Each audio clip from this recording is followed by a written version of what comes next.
Hello everyone, welcome to the new video from Study Buzz और मैं हूं अनुभव गुप्ता। तो यार बहुत इंपॉर्टेंट नोटिफिकेशन एमबीए एस्पिरेंट्स के लिए आ गई है कि जैट की नोटिफिकेशन भी आ गई है एज वेल एज जैट के फॉर्म्स लाइव भी हो गए हैं।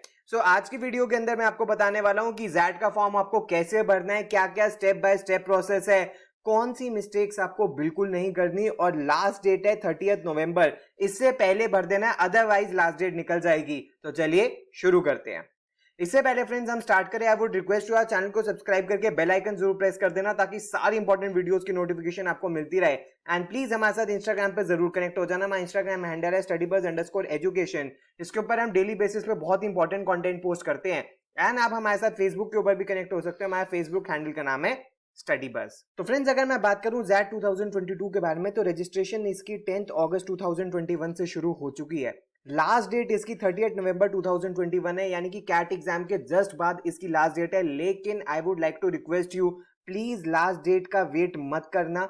अगर आप जैट के लिए और अपनी एमबीए के लिए सीरियस हो तो इसको अभी जल्दी से जल्दी भर के खत्म कर देना। एडमिट कार्ड्स 20 दिसंबर ऑनवर्ड्स आ जाएंगे। जो एग्जाम होने वाला है वो न्यू ईयर में 2 जनवरी को होने वाला है। एंड अगर कोई एनआरआई बच्चे हैं तो वो जीमैट या जीआरई के थ्रू भी अप्लाई कर सकते हैं।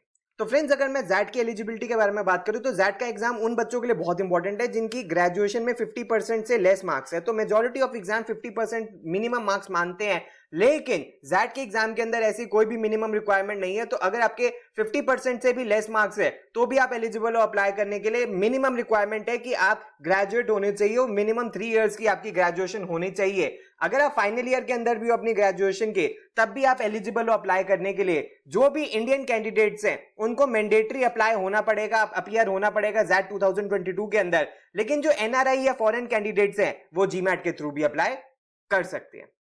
इससे पहले फ्रेंड्स आप फॉर्म भरना शुरू करो, ये सारी चीजें आपको अपने पास रेडी रखनी है ताकि फॉर्म भरने में आपको कोई भी प्रॉब्लम ना आए। सबसे पहले तो रीसेंट स्कैन फोटोग्राफ और प्रेफरेबली वो व्हाइट बैकग्राउंड के ऊपर होनी चाहिए। आई गेस अभी तक आपके पास ये होगी, बहुत सारे फॉर्म्स आपने भर दिए होंगे।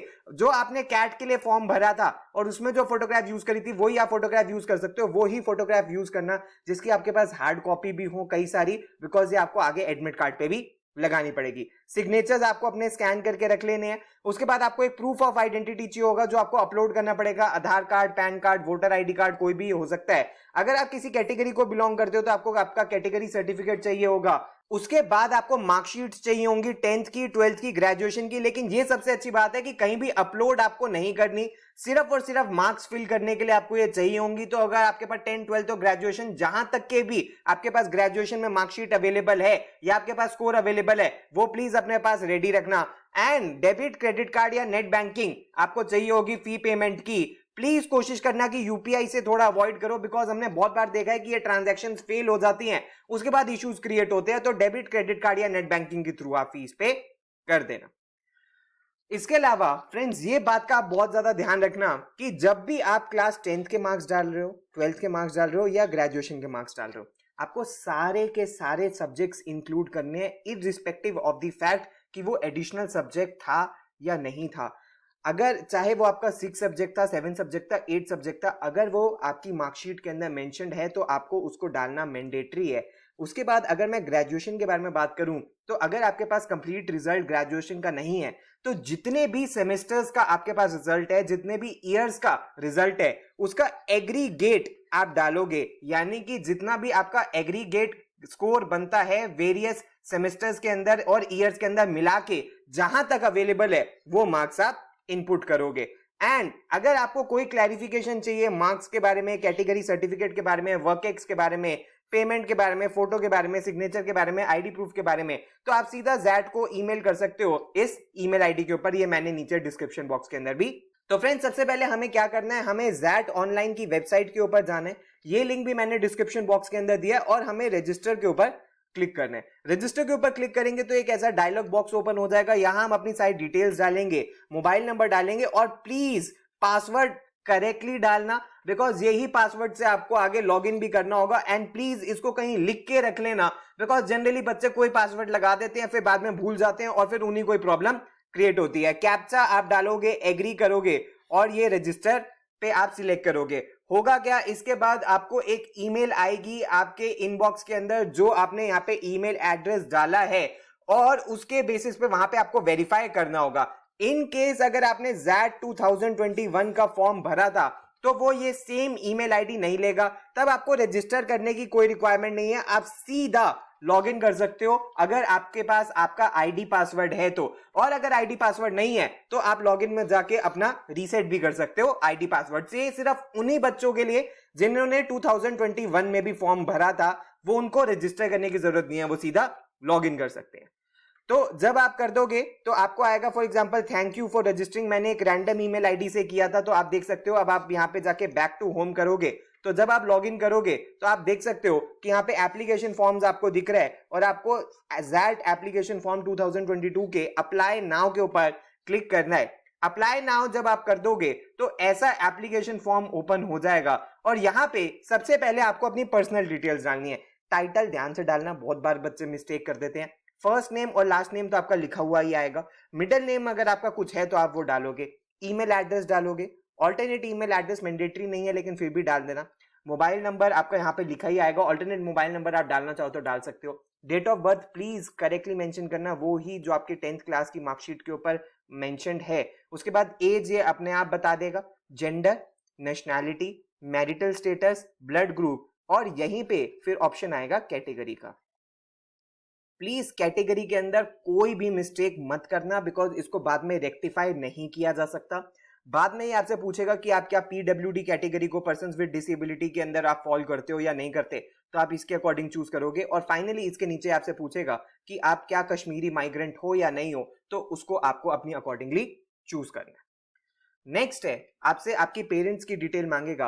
आप किसी भी एक पेरेंट की डिटेल डाल सकते हो, चाहे आप मदर की डाल दो चाहे फादर की डाल दो। आपसे मदर का टाइटल पूछेगा, नेम पूछेगा, प्रोफेशन, ऑक्यूपेशन, सारी चीजें, और उनकी कितनी इनकम है, ये सारी चीजें पूछेगा। ये सारी पर्सनल डिटेल्स आप पेरेंट्स की डिटेल्स के अंदर डालोगे और जब आप नेक्स्ट कर दोगे तब आपसे ये एड्रेस की डिटेल्स मांगेगा। तो कंट्री, स्टेट और डिस्ट्रिक्ट और सिटी तो लिखा ही हुआ आएगा, लेकिन फिर भी आप चेक कर लेना।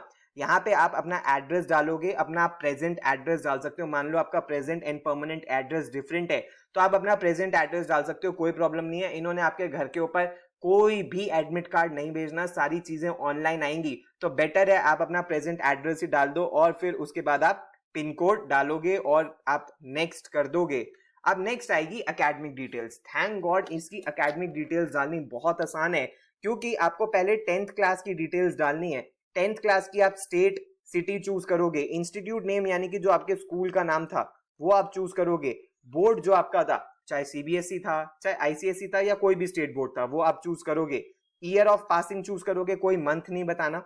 मार्किंग स्कीम थैंकफुली आपको परसेंटेज या सीजीपीए के अंदर दोनों ऑप्शन दिया हुआ है, आपको कोई कन्वर्ट करने की जरूरत नहीं है। फॉर एग्जाम्पल जो सीबीएसई वाले बच्चे हैं उनकी सीजीपीए आती है तो आप सीधा यहाँ पे सीजीपीए चूज करोगे आउट ऑफ 10 जब यहाँ पे ऑप्शन आएगा, और परसेंटेज है तो परसेंटेज। तो अगर आप सीजीपीए चूज करोगे ना आपको मैक्सिमम मार्क्स डालने ना ऑब्टेन मार्क्स डालने, सिर्फ सीजीपीए डालनी है। तो ये हमने 10th की डिटेल्स डाल दी। उसके बाद हमें 12th की डिटेल्स डालनी है। सेम स्टेट और सिटी हम डालेंगे। इंस्टीट्यूट नेम के अंदर स्कूल का नाम डालेंगे। अगर किसी कहीं ओपन से आपने किया तो आपका जो भी इंस्टीट्यूट नेम था आप वो डालोगे। आप बोर्ड यूनिवर्सिटी डालोगे। स्ट्रीम चूज करोगे, आप कॉमर्स में थे, आर्ट्स में थे, ह्यूमैनिटीज में थे, साइंस में थे, जो भी थे। ईयर ऑफ पासिंग चूज करोगे। मार्किंग परसेंटेज में अगर आपका सीजीपीए था तो सीजीपीए, लेकिन सब बच्चों का परसेंटेज ही होता है तो आप परसेंटेज चूज करोगे। मैक्सिमम मार्क्स और ऑब्टेन मार्क्स, मैक्सिमम मार्क्स के अंदर मैं आपको फिर बता दूं आप सारे के सारे सब्जेक्ट्स इंक्लूड करोगे, इररिस्पेक्टिव ऑफ द फैक्ट कि वो एडिशनल था या नहीं था, आपका 6 था, 7 था, 8 था। अगर वो आपकी मार्कशीट में मेंशन्ड है और उसके मार्क्स मेंशन्ड है तो as per the instructions from the said authorities उसको डालना मैंडेटरी है, और परसेंटेज आपको डालने की जरूरत नहीं है, वो अपने आप ही ये कैलकुलेट कर लेगा। फिर आप नेक्स्ट करोगे। अब आपको अपनी ग्रेजुएशन की डिटेल्स डालनी है। तो अगर आपके पास कोई प्रोफेशनल डिग्री है तो वो आप डालोगे। सीए, सीएस, आईसीडब्ल्यूए, सीएफए अगर कुछ है तो उसकी डिटेल्स आप डालोगे, नहीं है तो आप इसको नो कर दोगे। और ग्रेजुएशन की डिटेल्स डालोगे। ग्रेजुएशन की टाइप आप सिलेक्ट करोगे, स्टेट सिलेक्ट करोगे, यूनिवर्सिटी एंड कॉलेज सिलेक्ट करोगे। अगर आपकी लिस्ट नहीं आ रही है तो आप फिर अदर्स को चूज करके उसका नेम डालोगे। एग्जाम पैटर्न डालोगे, सेमेस्टर वाइज था या ईयर वाइज था। करंट सेमेस्टर आपका कौन सा है या नहीं है, ये मैंडेटरी नहीं है, आप इसको इग्नोर भी कर सकते हो। अगर आपका खत्म हो गया है तो आपको डालने की जरूरत नहीं है। और अगर आपकी अभी ग्रेजुएशन चल रही है तो आप अपना सेमेस्टर या ईयर लिख सकते हो। जब आप ये लिख दोगे उसके बाद आपसे यूनिवर्सिटी की कुछ और डिटेल्स भी मांगेगा, सेंट्रल यूनिवर्सिटी है, स्टेट यूनिवर्सिटी है, आपके कॉलेज का नाम क्या है, ये सारी चीजें आप डालोगे एंड फिर आप डिग्री चूज करोगे। मैंने इस लिस्ट में देखा था कि ऑनर्स वाले सब्जेक्ट्स मेंशन नहीं है, तो ऑनर्स से कोई फर्क नहीं पड़ेगा, आप सिंपली मेंशन कर सकते हो। फॉर एग्जांपल मान लीजिए जैसे आपका बीकॉम ऑनर्स था, तो बीकॉम ऑनर्स मेंशन नहीं है तो आप सिर्फ बीकॉम चूज करोगे, या बीए ऑनर्स था तो ऑनर्स यहाँ पे शायद अवेलेबल नहीं है, आप सिंपली बीए चूज करोगे, फिर स्ट्रीम चूज करोगे, ईयर ऑफ पासिंग जब आप करने वाले हो खत्म, रिजल्ट अवेटेड है या डिक्लेयर्ड है, और मार्किंग स्कीम क्या है, परसेंटेज है या सीजीपीए है। अगर सीजीपीए है तो उसका जो भी आप उसके अकॉर्डिंग मेंशन करोगे, मैक्सिमम मार्क्स और ऑब्टेन मार्क्स आप डालोगे, या ऑब्टेन जो परसेंटेज सीजीपीए है यहाँ पे बता देगा। फिर मैं बता देता हूं, अगर आपका रिजल्ट अभी तक पेंडिंग है और आपका रिजल्ट नहीं आया या फाइनल ईयर में हो, तो जहां तक के भी आपके मार्क्स अवेलेबल हैं उनकी आप एग्रीगेट इनपुट डालोगे मार्क्स का। उसके बाद आपको अपनी वर्क एक्सपीरियंस की डिटेल्स डालनी है कि अगर आपका वर्क एक्स है या नहीं है। प्लीज ये बात ध्यान रखना कि वर्क एक्स हमें 31 मार्च 2022 तक का डालना है। सिर्फ और सिर्फ फुल टाइम वर्क एक्सपीरियंस जो आफ्टर ग्रेजुएशन है वो ही डाला जा सकता है। कोई पार्ट टाइम प्रोजेक्ट आपने किया, इंटर्नशिप, आर्टिकलशिप, अप्रेंटिसशिप या प्री ग्रेजुएशन वर्क है, वो वर्क एक्स नहीं माना जाएगा। सिर्फ full time work ex after graduation और रेलिवेंट वर्क एक्स होना चाहिए, उसी को ही माना जाएगा। तो वो सारी डिटेल्स आप डालोगे, name of the employer, designation आपकी क्या थी, कौन सी डेट से लेके, अगर आपने एक दो कंपनियों के अंदर किया है तो उन सब की डिटेल्स डालोगे, और 31 मार्च 2022 के वर्क एक्स को माना जाएगा। ड्यूरेशन ऑफ द मंथ्स ये अपने आप कैलकुलेट यहाँ पे कर लेगा, और टोटल वर्क एक्सपीरियंस भी अपने आप कर लेगा, और आपको बस नेक्स्ट करना होगा। जब आप नेक्स्ट कर दोगे, अब ये बहुत इंपॉर्टेंट है, अगर आप XLRI में अप्लाई करना चाहते हो तो आपको कोई भी सेपरेट फॉर्म भरने की जरूरत नहीं है, यहां पे बस आपको चूज कर देना है। बाकी जगह क्या होता है, फॉर एग्जांपल जैसे हम कैट का फॉर्म भरते हैं और अगर हम आईएम्स के अंदर अप्लाई करना चाहते हैं तो हमें बस चूज कर देना होता है, यहां पे हमें चूज कर देना है। लेकिन हाँ, इसकी एडिशनल फीस लगती है, क्या मैं आपको आगे बताऊंगा।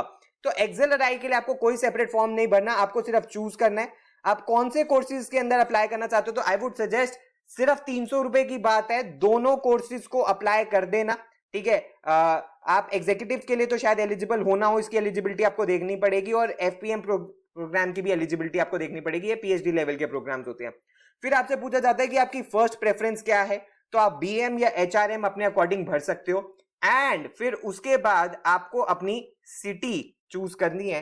फर्स्ट सिटी आपकी कौन सी प्रेफरेंस होगी और सेकेंड सिटी आपकी कौन सी प्रेफरेंस होगी। बेटर रहेगा जितना जल्दी फॉर्म भर दोगे तो फर्स्ट सिटी प्रेफरेंस के मिलने के चांसेस उतने ही ज्यादा रहते हैं। उसके बाद आपको डॉक्यूमेंट्स अपलोड करने हैं। आपको डॉक्यूमेंट्स क्या क्या चाहिए, आपकी पासपोर्ट साइज फोटोग्राफ आपको चाहिए जो लेस देन 50 KB होनी चाहिए, व्हाइट बैकग्राउंड के ऊपर हो, ज्यादा बेटर है। फिर आप अपना सिग्नेचर अपलोड करोगे, सेम 50 KB का होना चाहिए। प्रूफ ऑफ आइडेंटिटी आप चूज करोगे, उसका नंबर डालोगे और उसको अपलोड करोगे जो आपने पहले ही कलेक्ट करके रखा था। ऑलमोस्ट सेकेंड लास्ट स्टेप है, डिक्लेरेशन है। यहाँ पे लिखा हुआ आएगा, आपका नाम और डेट लिखी हुई आएगी, आपको कुछ नहीं करना, बस कंटिन्यू करना है। और कंटिन्यू जब आप करोगे तो पेमेंट का ऑप्शन आ जाएगा।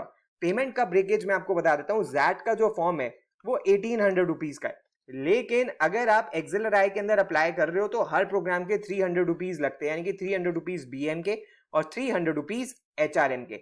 तो आपकी टोटल फीस 2400 रुपीज हो जाएगी और ये आपको पे करनी है। प्लीज इसको पे करके खत्म करना, इसके लिए बिल्कुल भी वेट मत करना, लास्ट डेट की कोई जरूरत नहीं है। ये 2400 रुपए नेट बैंकिंग, क्रेडिट कार्ड या डेबिट कार्ड के थ्रू ही पे करके आप फिनिश करना और आपका जैट का फॉर्म सक्सेसफुली सबमिट हो जाएगा। तो फ्रेंड्स, ये था कि कैसे आपको जैट का फॉर्म स्टेप बाय स्टेप भरना है। मैंने सारी इंपॉर्टेंट चीजें आपको बता दी हैं। अगर आपकी कोई भी क्वेरी है तो मैंने आपको ईमेल आईडी नीचे डिस्क्रिप्शन बॉक्स के अंदर दिया है, आप जैट को ईमेल करके पूछ सकते हो। प्लीज हमारे साथ इंस्टाग्राम पे जरूर कनेक्ट हो जाना। अगर आप टेस्ट सीरीज के अंदर या क्रैश कोर्स में एनरोल करना चाहते हो तो हमारी वेबसाइट है, और अगर आपकी कोई भी क्वेरी है तो आप हमें व्हाट्सएप या ईमेल भी कर सकते हो। So thanks a lot friends, all the best, God bless you.